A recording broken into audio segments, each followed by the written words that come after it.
Sebelumnya mohon maaf, saya memakai nama teman saya, memakai akun teman saya, dikarenakan error di akun saya. Oke. Assalamualaikum warahmatullahi wabarakatuh. Waalaikumsalam warahmatullahi wabarakatuh.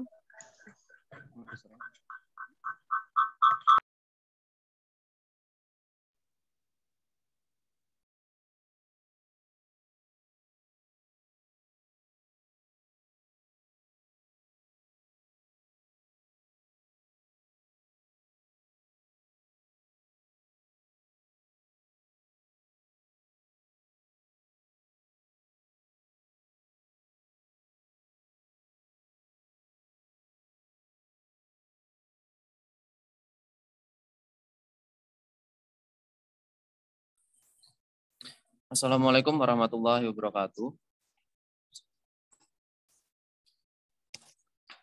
Waalaikumsalam warahmatullahi wabarakatuh. Waalaikumsalam warahmatullahi wabarakatuh. Good morning, everyone.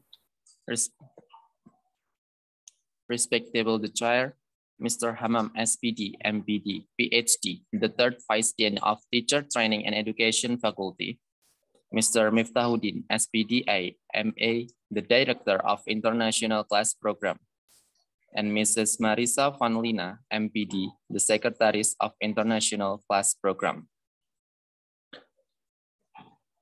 The Honorable Lecturer of the English Department, and the Honorable all participants of this monthly meeting.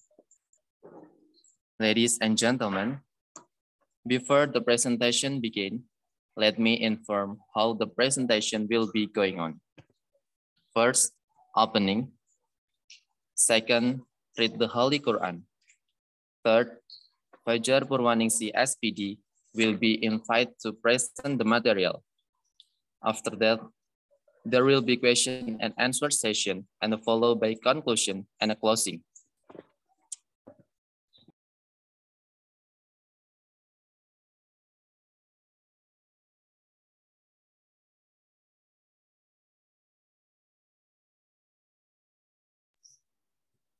Firstly, let's open our agenda today by reciting Basmalah together.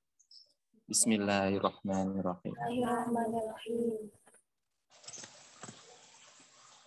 I'm Ferdian Syah, the moderator of today's monthly meeting. I'm very pleased to see you here and welcome all of you to this webinar. Today's webinar is about penyakit bukan penghalang untuk bangkit. Ladies and gentlemen, our speaker today is Fajar Purwaningsih. She is one of the orthopedists in Ansari Saleh Hospital. Nama, Fajar Purwaningsih SPD, nama panggilan Fafa, tanggal lahir 10 Januari 1997, agama Islam, status menikah, alamat Kacangan Andong Boyolali, kontak person 085 879 506 680, Instagram @fafa_pagi, pendidikan SMA Negeri 3 Salatiga pada tahun 2012 sampai 2015, EIN Salatiga Tadris Bahasa Inggris International Class Program 2015 sampai 2019, pengalaman mengajar Sekolah Indonesia Bangkok pada tahun 2018, MAN 2 Kudus pada tahun 2020, MA Al-Azhar Andong 2021 sampai sekarang. Prestasi, Duta Bahasa Jawa Tengah 2017, Duta IAIN Salatiga 2017, Juara 2 Duta Wisata Kota Salatiga 2018, Juara Fotogenik Duta Wisata Kota Salatiga 2018, peraih silver medal dalam Satya Dharma Gita National Choir Festival, mahasiswa berprestasi non-akademik IAIN Salatiga 2019. Now, allow me to welcome the speaker, Fajar Purwaningsih, SPD, to deliver his presentation. To Fajar Purwaningsih, SPD, the floor is yours.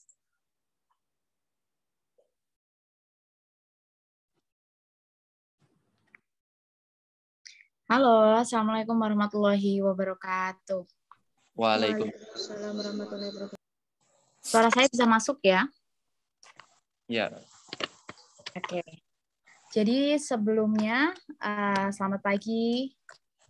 Saya mohon maaf ya, karena ternyata hari ini ada seminar ini, saya tuh benar-benar lupa karena baru nyiapin tes untuk anak-anak, jadi baru banyak banget yang dikerjain gitu. Jadi saya nggak sempat untuk membuat PPT atau materi. Jadi pagi ini kita sharing-sharing semi formal aja. Jadi santai aja ya. Nanti kalau ada yang ditanyakan bisa langsung pada saat sesi jawab nanti, atau bisa juga pada saat saya membacakan materi atau menyampaikan materi.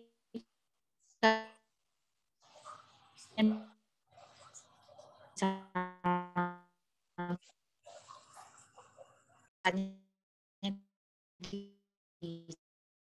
chat aja. Yang pertama saya mau ucapkan terima kasih zaman sekeren sekarang kakaknya. Kalau dulu tuh kita lebih yang penting kuliah seperti itu. Kalau sekarang benar-benar biasa dari lihat lebih sangat keren daripada pada saat zaman saya. Oke, dari yang pertama ini judul kita hari ini adalah penyakit bukan halangan untuk bangkit. Gitu. Kenapa saya mengambil judul itu pada tulisan yang saya tulis di web KKI? Karena seringkali penyakit itu dijadikan alasan seseorang untuk tidak bersemangat atau untuk merasa lemah gitu, karena di dalam mindsetnya atau di dalam dirinya sudah tertanam bahwa dirinya itu berpenyakit atau sakit, berarti tidak bisa berkembang seperti itu. Tetapi di sini saya mau menekankan bahwa siapapun itu bisa berkembang, bisa berdaya, bisa berprestasi walaupun dia memiliki kekurangan atau keterbatasan, termasuk memiliki sebuah penyakit. Tetapi dari saya pribadi pun saya tidak memungkiri bahwasanya dalam perjalanan hidup saya itu saya sering merasa tidak bersyukur, kemudian marah dengan Allah. Kenapa sih ya Allah? Kenapa aku harus sakit seperti itu? Sering seperti itu pada zaman awal-awal kuliah, kemudian ya pada saat paling beratnya itu pada saat mendaftar kuliah itu. Mungkin kalau yang sudah baca ceritanya akan sudah tahu alur materi pagi ini seperti apa. Atau kalian yang mungkin sudah membeli buku I Am Possible, itu di situ juga saya menuangkan cerita ini gitu. Jadi pada saat SMA, dimulai dari SMP dulu. SMP itu saya tiba-tiba kan pingsan ya, jatuh. Tapi tidak bangun-bangun gitu selama 8 jam, 10 jam, seperti itu berulang kali. Kemudian selama hampir 2 tahun saya diobservasi di pindah-pindah rumah sakit dengan rawat jalan itu, kemudian baru ditemukan bahwa ternyata ada pembengkakan di otak saya, kemudian ada pembuluh darah yang menyempit, dan juga terinfeksi virus tokso. Karena dulu saya seneng banget sama kucing. Jadi buat teman-teman yang punya kucing, tetap sayangi mereka, tetapi harus dijaga kebersihannya. Kalau bisa disuntik antivirus atau seperti apa. Karena sekarang saya benar-benar sudah nggak bisa deket sama kucing. Jadi ada trauma tersendiri gitu sama kucing. Kalau baru ngelihat aja tuh rasanya, oh gimana ya, rasanya kayak, wah dia yang bikin aku lebih parah atau seperti apa kayak gitu. Jadi sebenarnya bukan benci sih, lebih takut aja, takut semua itu terulang gitu. Singkat cerita, saya menjalani perawatan cukup lama ya, sampai akhirnya SMA itu pun saya sering nggak masuk sampai 2 bulan. Kemudian pada saat ujian nasional pun saya masih harus pakai kursi roda karena separuh badan saya ini mati, termasuk tangan kanan, kemudian muka saya itu yang separuh tidak bisa merem, nggak bisa senyum, seperti itu. Jadi kayak orang stroke, benar-benar stroke terjadi pada anak usia pada saat itu berapa ya, 16 tahun atau 17 tahun, seperti itu. Jadi sampai saya dibawa ke rumah sakit Muardi, dirawat di sana selama 2 bulan, kemudian berkembang baik, disarankan ke Rumah Sakit Sarjito, terus dirujuk lagi ke Rumah Sakit Pusat Otak Nasional Jakarta. Baru saya menjalani rawat jalan. Sudah tahu penyakitnya apa kan lebih enak. Kalau dulu tuh masih menebak-nebak. Jadi dokter syaraf ada yang bilang epilepsi lah, ada yang bilang ketempelan lah. Jadi masih banyak diagnosa yang sebenarnya nggak seperti itu gitu. Jadi pesan juga buat teman-teman kalau misalnya punya keluhan yang dirasa mengganggu, silakan periksa. Jangan pernah takut periksa untuk tahu apa yang kamu derita itu. Jadi agar kita tuh bisa tahu apa langkah dari makanan ini, makanan itu, seperti itu kan untuk menjaga diri kita juga gitu. Karena sekarang kan udah ada BPJS juga ya, jadi kan nggak berat lah untuk periksa itu kan nggak perlu banyak biaya. Kemudian pada saat saya mau masuk kuliah, ini kan zaman dulu SNMPTN itu dari nilai rapor, belum ada berapa persen, jadi semua anak boleh ikut SNMPTN ya, termasuk saya mendaftar itu, saya dinyatakan lolos di UNS, Pendidikan Bahasa Inggris. Tetapi pada saat itu dari orang tua saya cukup berat untuk melepas saya dan keadaan yang pada saat itu memang masih, badan saya masih mati separuh gitu. Nggak terbayang orang tua saya itu bagaimana nanti kamu di Solo hidup sendiri. Kalau laju kan nggak mungkin, rumah saya di Salatiga.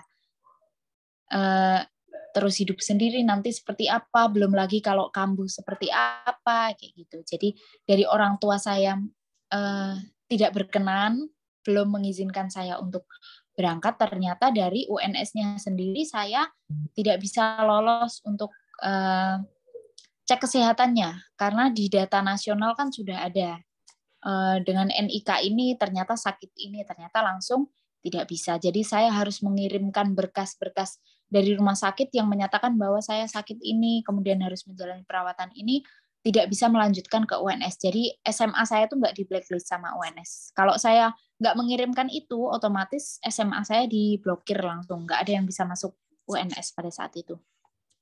Kemudian akhirnya ya udah saya dengan berat hati ya, 2 minggu mungkin setiap hari saya nangis. Setiap lihat orang cerita kuliah di mana, atau setiap lihat orang bikin status apa, saya pasti nangis. Kenapa kok aku yang sudah berjuang sampai titik itu tiba-tiba harus turun gitu. Ibaratnya kita sudah menang tapi hadiahnya nggak usah lah kayak gitu. Jadi aku tuh jadi merasanya gini, kenapa aku harus susah-susah berjuang? Kenapa aku harus pada saat SMA tuh kenapa aku harus berjuang untuk nilaiku baik untuk SNMPTN, kalau akhirnya SNMPTN aku lolos pun aku nggak bisa masuk melanjutkan gitu. Jadi pada saat itu termasuk apa ya, menyerah juga aku. Akhirnya ya udah selama 2 minggu itu nangis nggak berhenti sampai pusing, sampai sakit. Akhirnya orang tua menyarankan untuk ke IAIN Salatiga. Pada saat itu ada kampus UKSW ya. Tetapi karena biayanya yang cukup tinggi, akhirnya ya udah IAIN Salatiga aja. Pada saat itu saya masuk itu tidak ada uang gedung, kita hanya bayar 900.000 untuk 1 semester, sudah dapat jas alma mater, sudah dapat semuanya, jadi murah banget gitu. Kalau dibandingkan dengan kampus lain memang luar biasa ya IAIN Salatiga. Kemudian dalam hati saya itu tidak mau di IAIN Salatiga karena jujur pada saat SMA saya ada di program bahasa, kemudian ada anak PPL dari IAIN Salatiga yang mengajar bahasa Inggris di kelas saya. Kami di SMA 3 Salatiga, kelas bahasa itu terbiasa dengan bahasa Inggris. Jadi memang bahasa keseharian kami itu berbahasa Inggris gitu. Kemudian masnya ini masuk mengajar, kemudian ada kesalahan dalam pengucapan satu kata. Nah, itu terus kita kayak membuli gitu loh. kenapa kok bacanya kayak gitu, itu kan pronounce-nya salah seperti itu. Nah, dari situ saya kayak merasa takut banget kalau aku dapat karma gimana ya, aku udah ngecek-ngecek anak IAIN Salatiga, PPL, terus aku kok masuk IAIN Salatiga, itu yang ada di otakku sebenarnya ketakutannya hanya itu gitu. Aku takut nanti suatu saat apa yang aku tanam itu akan kembali ke aku gitu. Tapi karena tidak ada pilihan lain daripada aku tidak kuliah, ya udah akhirnya aku melanjutkan ke IAIN Salatiga dan kuliah seperti biasa.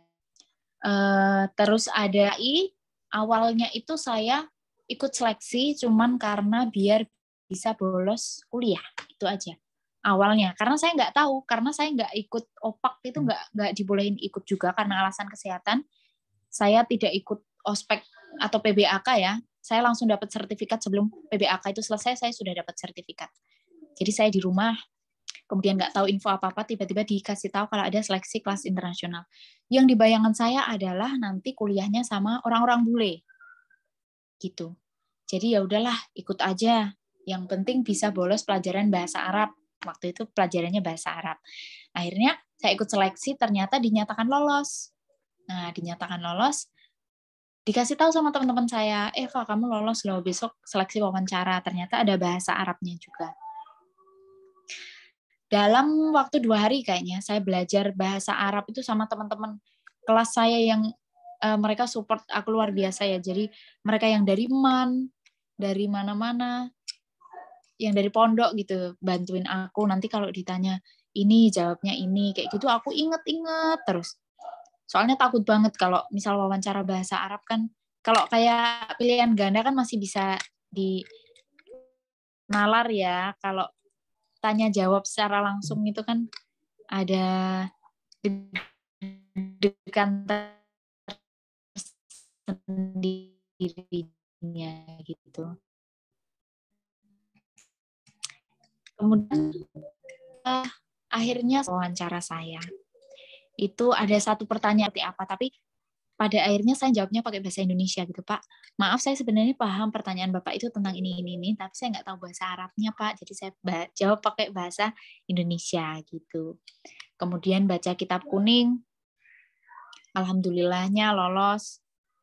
Kemudian, oh ya saya lupa cerita.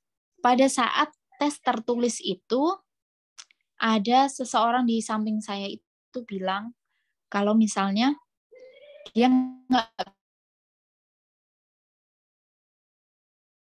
bahasa Inggris, dan saya bilang kalau saya nggak bisa bilang ya udahlah digarap saiso wae seperti itu. Nah, baru-baru ini saya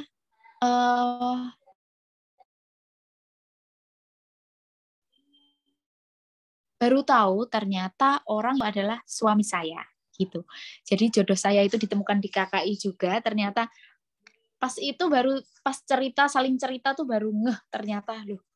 Ya Allah, ternyata kita sudah dipertemukan pada saat itu gitu. Terus ternyata alhamdulillahnya nggak tahu kenapa saya bisa lolos KKI ya dengan kemampuan yang menurut saya pas-pasan banget di bahasa Arab, sampai teman-teman saya bilang kalau nilai bahasa Inggrismu 180, makanya kamu bisa masuk gitu. Kalau yang lain 100, saya 180 sama 20 gitu. Karena saking anehnya juga kok aku padahal nggak bisa bahasa Arab tapi kok bisa masuk seperti itu.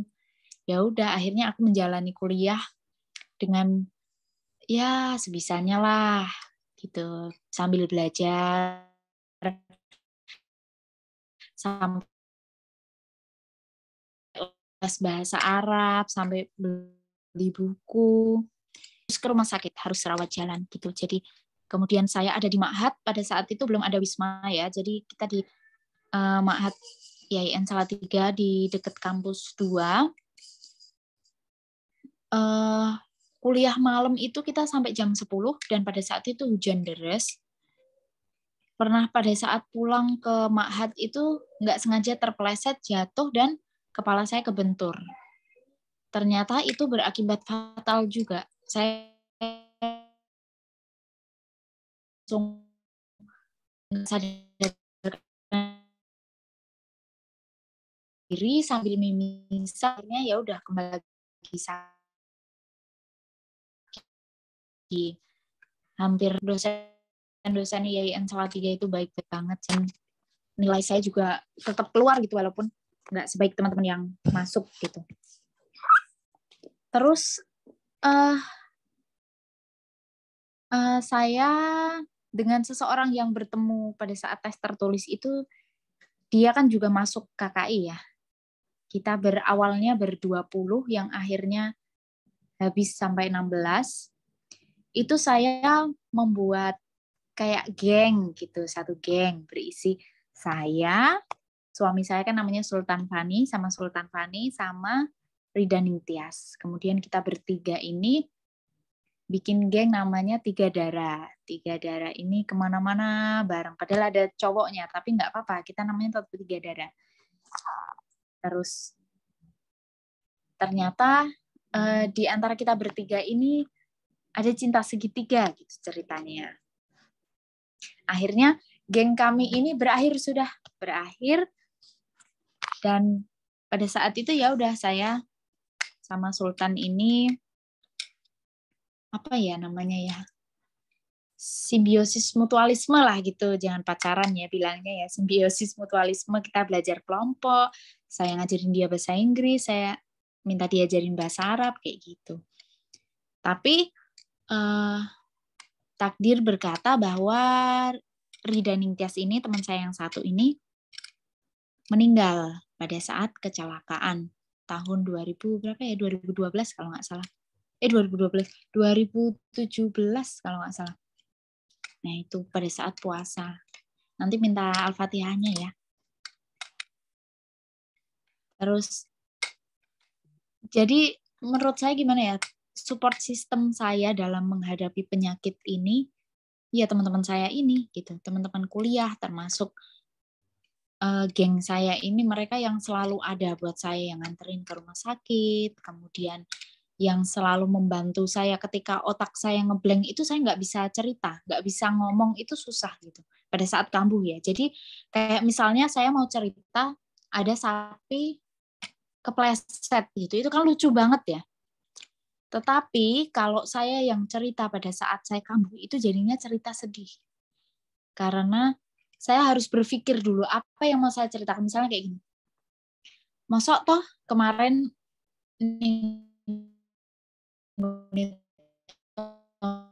kui ono sapi niki ngopo. Nah itu tuh jadi selemot itu saya kalau lagi kambuh tuh nggak bisa mikir. Jadi cerita sapi kepleset tuh jadi sedih banget. Wes rasa cerita rapopo sampai digituin. Padahal itu cerita lucu banget, tapi gara-gara penyampaiannya salah tuh jadi cerita sedih gitu. Terus karena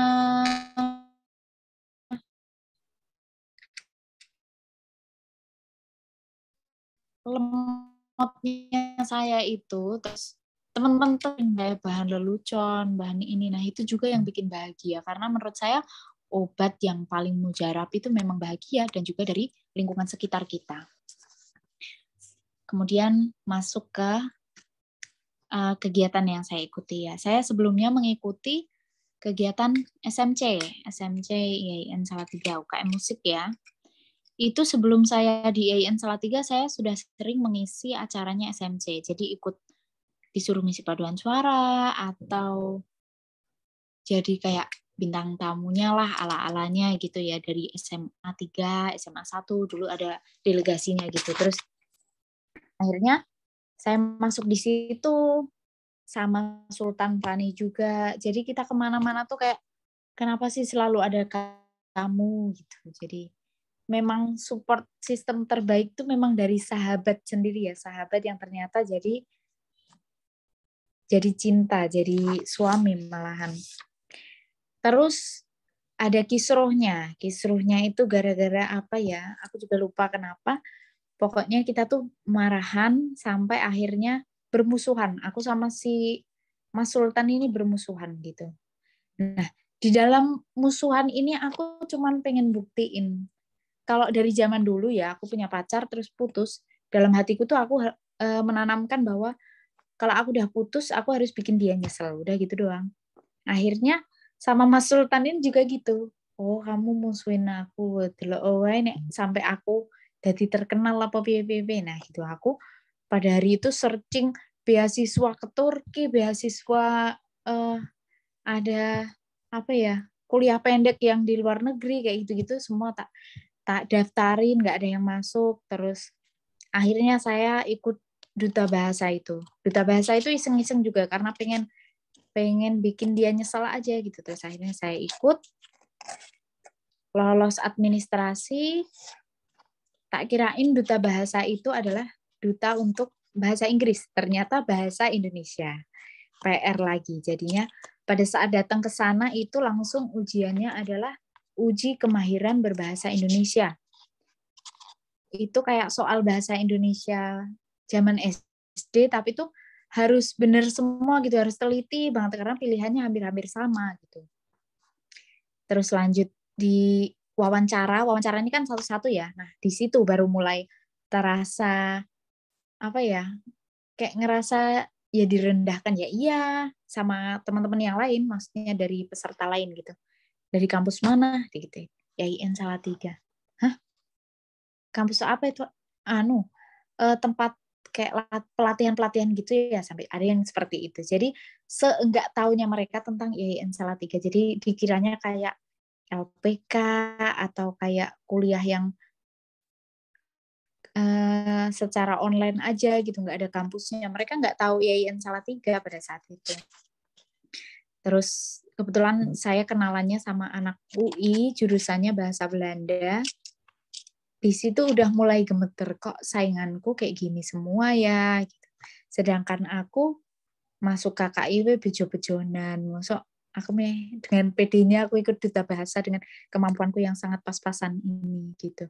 Nah, di situ aku cuman mikirnya gini, kalau misalnya sampai aku yang sudah promosikan IAIN Salatiga di depan mereka ternyata aku nggak masuk, itu kan malu gitu. Jadi pada saat itu aku cuman punya dua pilihan, itu menyerah atau membuktikan. Dan di situ aku memilih untuk membuktikan.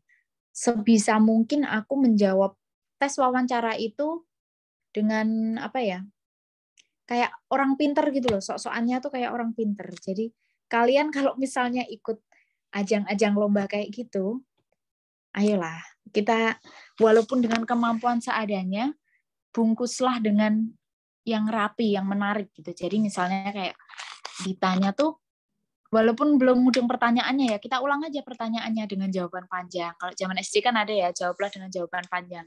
Kita jawab dengan jawaban panjang, dengan mata yang berbinar-binar, kayak gitu. Jadi kelihatannya tuh, oh ini anak oke nih, kayak gitu. Jadi sebenarnya kalau dibilang bermuka dua ya lumayan. Tapi saya selalu bilang sama teman-teman saya ikut duta-duta itu bukan karena saya bermuka dua ya. Kan di luar ajang lomba itu saya memang pribadi yang konyol, yang anaknya tuh suka bercanda, nggak bisa serius. Tapi kalau sudah ikut lomba, itu saya 180 derajat itu berbeda banget. Jadi pasti langsung berubah menjadi orang yang disiplin, yang apa ya, kayak baik banget gitu loh, kayak solehah idaman semua umat gitu.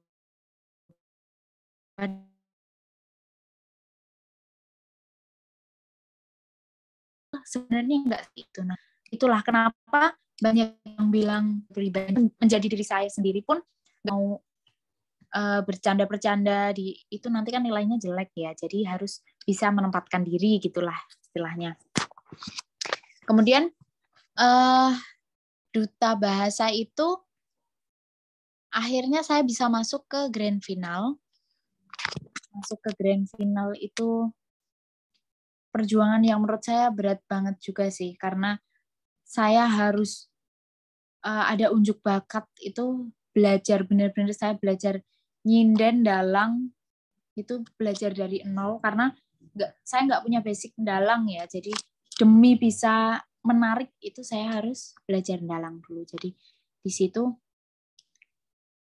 gimana ya, branding saya tuh kayak pengen menampilkan yang orang lain tuh belum tentu bisa gitu. Jadi cari bakat yang kira-kira tuh susah gitu buat dipelajari. Ya udah saya belajar dalang itu.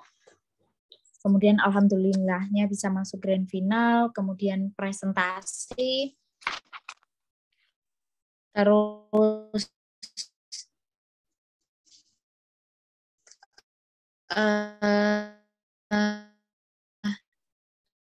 dari duta bahasa itu mulai dikenal itu kayak karnaval gitu ya.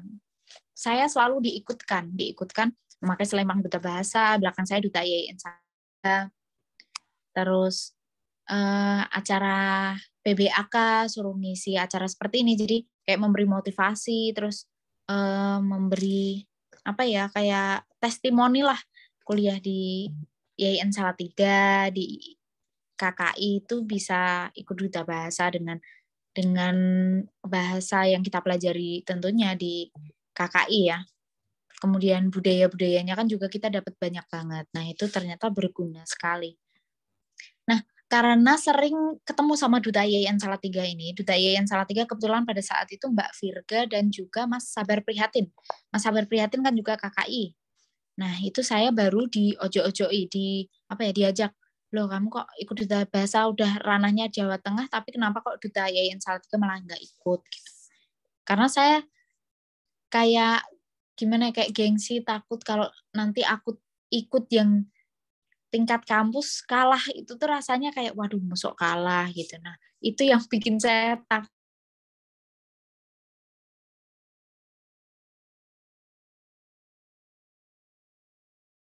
Ya udah, akhirnya saya daftar Duta IAIN Salatiga, kemudian itu masih marahan sama Sultan ya, kemudian baikannya juga karena Duta IAIN Salatiga ini. Jadi kita bertemu dalam karantina terus, mau nggak mau ada komunikasi lah untuk minta tolong atau sekedar ini tuh di mana sih ruangannya, tanya-tanya kayak gitu. Akhirnya terbentuk lagi lah komunikasi yang baik. Di IAIN Salatiga itu alhamdulillahnya saya jadi juara 1. Kemudian dipilih juga sebagai ketua paguyuban Duta IAIN Salatiga atau Pandama. Terus lebih banyak lagi acara yang saya ikuti itu lebih gimana ya, lebih padat gitu. Jadi lebih sering nggak masuk kuliah menurut saya. Jadi kayak kebanyakan acara gitu loh malahan. Terus pas akhir-akhir tuh saya baru sadar, wah kayak terlalu bolosan gitu. Kalau pagi ada tamu siapa, saya nggak kuliah terus. Padahal kalau KKI kan kita nggak bisa lukir atau cari jam lain, karena kan dosennya cuma ngajar di kelas kita itu aja. Jadi saya beberapa mata kuliah itu mengulang secara pribadi. Jadi saya ngambil di kelas reguler, yang KKI tetap jalan, tapi karena saya sering bolos itu saya takut nilainya jelek. Jadi saya ngambil juga yang di kelas reguler.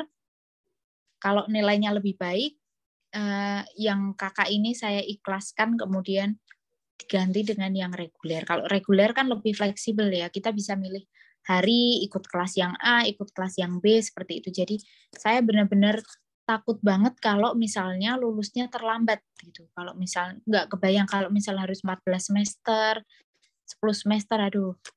Itu harus pinter-pinternya kita sendiri yang tahu kira-kira kita mata kuliahnya yang belum apa. Karena kan mata kuliah KKI itu banyak. Jadi harus dari kita sendiri yang teliti. Jangan hanya menunggu dari direktur KKI atau dari jadwal yang di-share kayak gitu. Jadi kita harus tetap teliti juga. Takutnya nanti ada yang terlewatkan gitu. Walaupun sistem itu biasanya sudah dibuat sedemikian rupa, itu biasanya sudah sesuai. Tapi alangkah baiknya juga kita juga ikut meneliti. Takutnya kayak gitu. Kayak Al-Quran ya, Al-Quran dulu itu saya mengulang juga karena gara-gara tidak setor hafalan, akhirnya nilainya jelek. Jangan ditiru. Jadi kalian harus tetap fokus sama kuliah, jangan terlena sama kegiatan-kegiatan gitulah. Sampai akhirnya saya harus mengulang juga di reguler.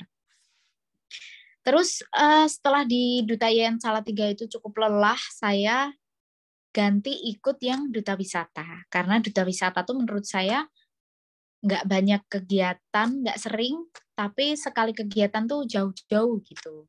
Akhirnya saya ikut Duta Wisata, itu saya sudah semester akhir, kalau nggak salah bulan apa ya, 2018 akhir itu. Itu karantina 7 hari, setiap hari berangkat jam 6, pulang jam 10 malam, sampai grand final. Akhirnya alhamdulillah dapat juara 2, bisa bisa membanggakan diri sendiri lah. Saya bangga sama diri saya sendiri. Nggak ada orang lain yang bangga sama saya, nggak apa-apa, saya tetap bangga sama diri saya sendiri. Terus setelah saya selesai Duta Wisata itu, grand final, saya cukup banyak kegiatan juga. Karena yang juara satunya harus fokus ke kompetisi selanjutnya, yaitu Duta Wisata Jawa Tengah ya, karena dia kan juara satunya. Nah, yang tugas di kota ini saya. Jadi saya cukup setiap weekend itu cukup padat jadwalnya untuk mengisi-mengisi kayak gitu. Tapi tidak menyita waktu kuliah saya gitu. Jadi saya senangnya di situ. Kemudian Januari itu saya KKN.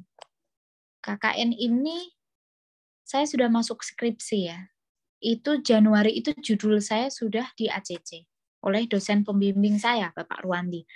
Januari sudah di ACC, tetapi karena nggak tahu kenapa ya, saya itu nggak mengerjakan gitu. Sampai akhirnya bulan Agustus saya baru mulai mengerjakan bab 1.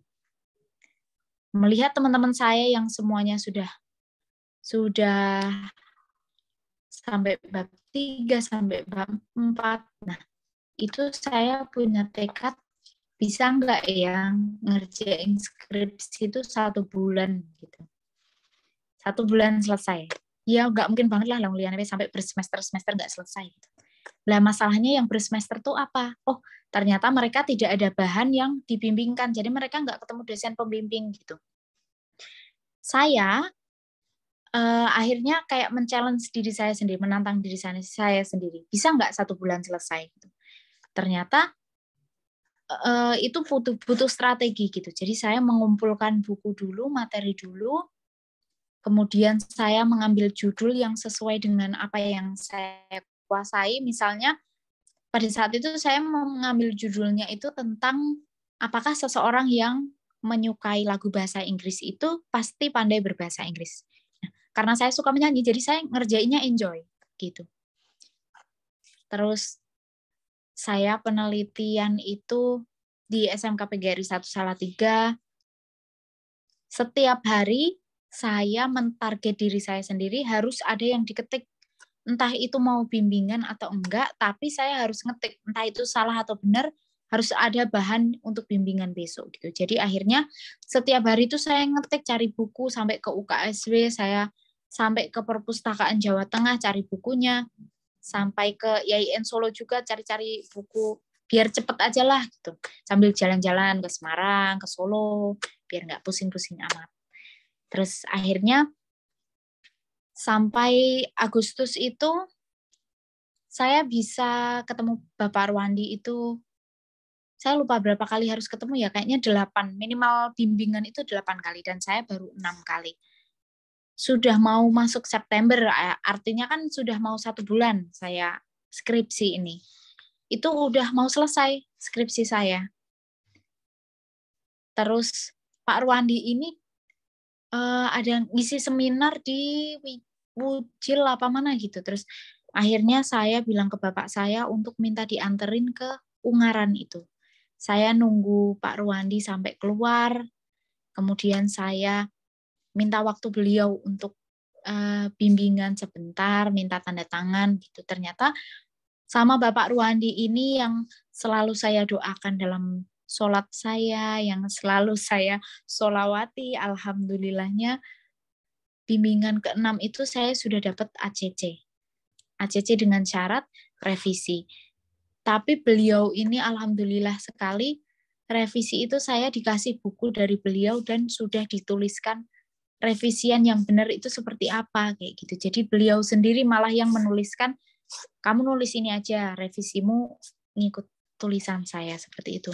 Alhamdulillah sekali. Jadi tepat pada tanggal 1 September itu saya selesai, langsung saya mendaftar sidang, alhamdulillah sidang dengan ya banyak drama lah. Saya itu sidang yang dikomentari malah bukan materinya, tetapi adalah marginnya, karena terlalu menjorok ke dalam. Jadi itu kesannya kayak skripsi saya tuh tebel banget, padahal pas udah dibenerin kok jadi tipis banget. Nah, itu kesalahan saya tuh ternyata malah ada di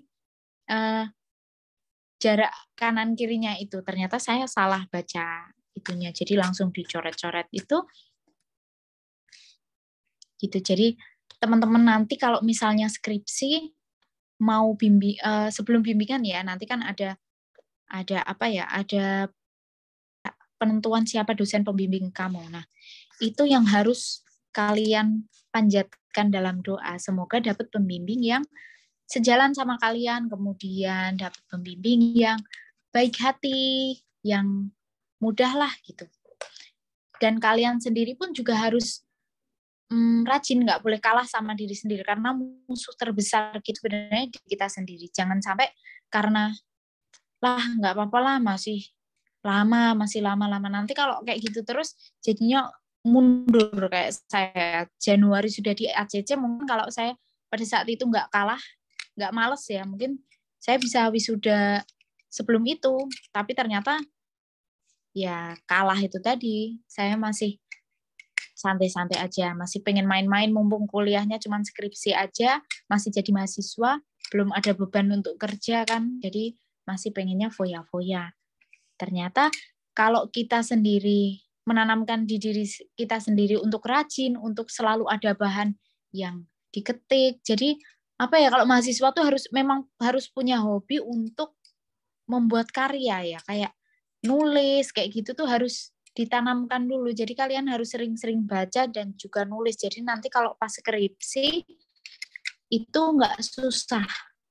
Belajarnya tuh dari bikin makalah dulu. Kalau kalian makalahnya sudah copy paste terus, nanti susahnya pada saat skripsi. Karena skripsi itu kita harus paham isinya apa. Kurangnya skripsimu tuh apa. Nah, itu nanti yang ditanyakan pada saat sidang. Jadi nanti penguji itu akan mencari kesalahan skripsi kalian di mana, dan kalian harus bisa menjawab dengan memberikan solusi atau dengan kalian mempertahankan jawaban kalian. Jadi skripsi saya tetap seperti ini benar, ini. Nah, itu nanti yang akan mudah. Jadi kalian harus dari sekarang ya, saya sarankan untuk membaca dan juga belajar menulis, nggak copy paste pada saat membuat makalah, itu nanti insya Allah akan mudah.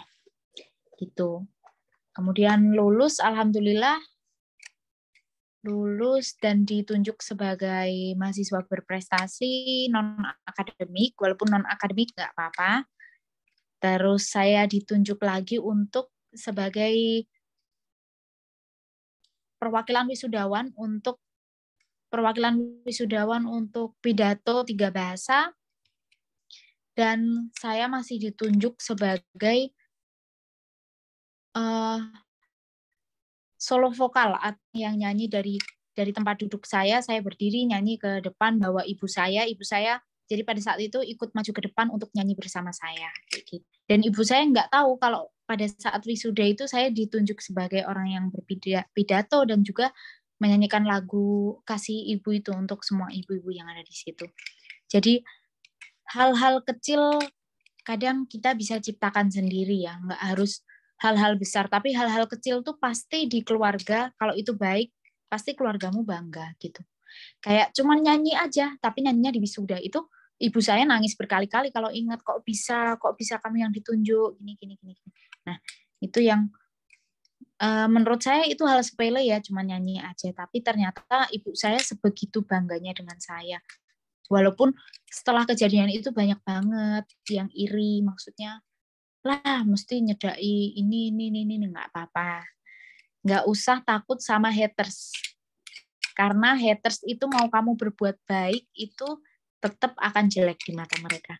Kalau saya prinsipnya kayak gini, semakin orang membenci apa yang kita lakukan ya, kalau itu menurut saya baik, saya akan terus melakukan itu biar orang itu lebih benci sama saya. Misalnya Fafai koleksi selempang misalnya. orang kok ada juga yang bilang kayak gini, orang kok ikut lomba terus, emang kamu tuh mencari nafkah dari lomba biar dapat hadiah. Nah, dari situ saya malah semakin rajin ikut lomba biar orang itu bisa tertampar